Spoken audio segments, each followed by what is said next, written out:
On the morning of his engagement party, Ethan Cross stood in front of the mirror of his penthouse apartment, staring at a man he barely recognized anymore.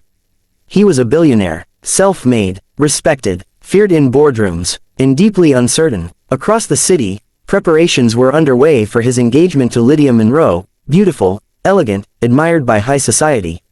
Everyone said she was perfect for him, but a question kept haunting Ethan's mind. Does she love me, or my money? That doubt had grown louder ever since a comment Lydia made 2 weeks earlier. They had been driving when a garbage truck passed by. She wrinkled her nose and said, "Ugh, imagine living like that. I'd rather die than marry someone who does dirty work." Ethan laughed it off, but the words stayed. So that morning, instead of heading to his office, Ethan did something no billionaire had ever done. He changed his clothes. He put on worn boots, faded jeans, a stained jacket, and gloves that smelled of oil and metal. He borrowed a garbage collector's uniform from one of the city contractors his company owned, without revealing who he was. Then he took a deep breath, and stepped into a world where money meant nothing. Lydia lived in a luxury apartment complex, polished marble floors, glass doors, and people who looked right through anyone who didn't belong. Ethan arrived with the garbage truck just after sunrise. As he lifted heavy bins, sweat rolling down his back, he saw her. Lydia walked out of the building, phone in hand, wearing a designer dress worth more than the monthly salary of everyone on that truck combined. She laughed into her phone. "Yes, darling, of course he adores me. After the wedding, we'll renovate the villa in Italy." Ethan froze. She didn't notice him at first. Then one of the garbage bags split open near her heels. She gasped in disgust. "Hey, watch it," she snapped. Ethan quickly apologized, lowering his head. "I'm sorry, ma'am." She looked him up and down, and her expression changed. Not anger, something worse. Contempt. "Do you people have no standards?" she said loudly, so others could hear. "This place is for respectable residents." "You're embarrassing." Ethan swallowed. "I'll clean it right away." She scoffed. "Of course you will. That's all you're good for." People walked past. No one said a word. Then Lydia added something that cut deeper than any insult. "Honestly," she muttered, "men like you shouldn't even talk to women like me." Ethan's hands trembled. This was the woman he planned to marry. The real test came later. That evening, Lydia hosted a small gathering in her apartment. Friends from elite circles, champagne, laughter, shallow conversations. Ethan, still disguised, was assigned to collect trash from the building during the party. As he approached her door, he heard her voice inside. "Marriage is about security," Lydia said confidently. "Love is nice, but money is what matters." Someone laughed. "And Ethan, he's perfect, rich, obedient, predictable." Ethan stopped breathing. Another voice asked, "But do you actually love him?" There was a pause. Then Lydia replied, "Love, please. I love the life he gives me." Ethan closed his eyes. That was the moment. Later that night, Ethan returned home, not as a garbage collector, but as himself. He didn't sleep. The next day was the engagement announcement party. Hundreds of guests filled the grand ballroom. Cameras, reporters, smiles everywhere. Lydia stood beside Ethan, radiant, confident. The host tapped the microphone. "Mr. Cross, would you like to say a few words about your bride-to-be?" Ethan stepped forward. The room went silent. "Yes," he said calmly. "I would." He turned to Lydia. "Before I marry you, I wanted to understand the kind of person you are, when no one important is watching." Lydia frowned slightly. Ethan continued, "So yesterday, I dressed up as a garbage collector." The room murmured. Lydia's face went pale. "I wanted to see how you treat someone with nothing to offer you." Gasps filled the hall. "And what I saw," Ethan said, voice steady but cold, "was cruelty, arrogance, and a complete absence of compassion." Lydia tried to laugh. "Ethan, this is a joke, right?" He shook his head. "You humiliated a man you thought was beneath you.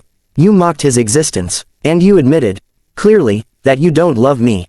Silence. "I can forgive many things," Ethan said, "but I cannot marry someone who looks down on human dignity." He removed the ring from her hand.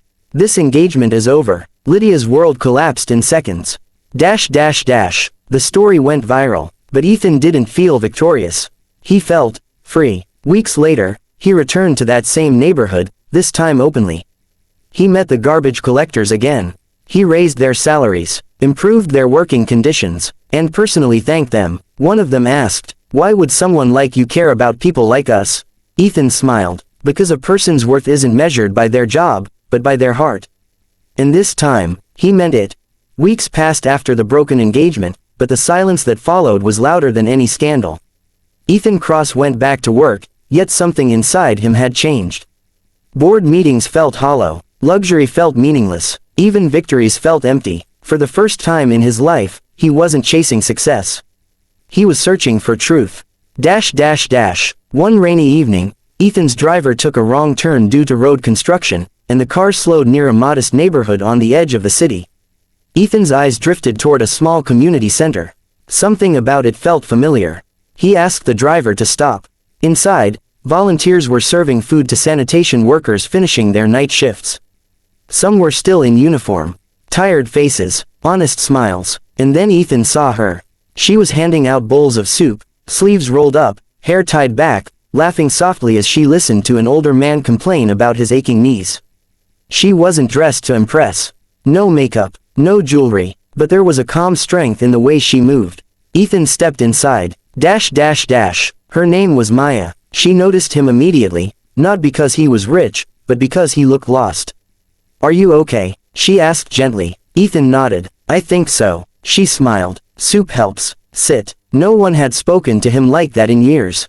They talked, not about money, not about status, about work, about exhaustion, about dignity. When Ethan mentioned sanitation workers, Maya's eyes softened. "My father was one," she said. "People look down on them, but they keep the city alive." Ethan's chest tightened. He didn't tell her who he was. Not yet. Days turned into weeks. Ethan kept coming back, sometimes to help, sometimes just to listen. He scrubbed tables, washed dishes, carried boxes. No cameras, no press, and Maya never asked for anything. One night, as they locked up, Ethan asked quietly, "Why do you do this?" She shrugged. "Because kindness shouldn't depend on who's watching." Those words hit him harder than Lydia's betrayal ever had. Meanwhile, Lydia wasn't done. She appeared on interviews, crying, claiming betrayal. She painted herself as the victim. But the public had seen the video clips. They had heard her words. Her social circle slowly disappeared. And one night, desperate, she showed up at Ethan's penthouse. "I made a mistake," she said, tears streaking her makeup. "You embarrassed me, ruined me." Ethan looked at her, calmly. "No," he replied. "You revealed yourself. I just listened." She left angry, and Ethan closed the door, without regret.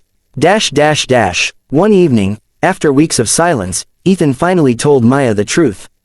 Who he really was. The billionaire. The man from the headlines. Maya didn't shout, didn't smile, didn't change. She was quiet for a moment. Then she said, "So, does that make you different from the man who scrubbed floors with me?" Ethan shook his head. "No." She nodded. "Good. That was it. No praise. No awe. Just acceptance." Months later, Ethan funded community centers across the city, quietly. He didn't name buildings after himself. Instead, he named them after workers. Cleaners, drivers, janitors, people Lydia once said didn't matter. And one evening, standing beside Maya at the same community center, Ethan realized something profound. He hadn't tested her. Life had tested him, and for the first time, he passed. The end.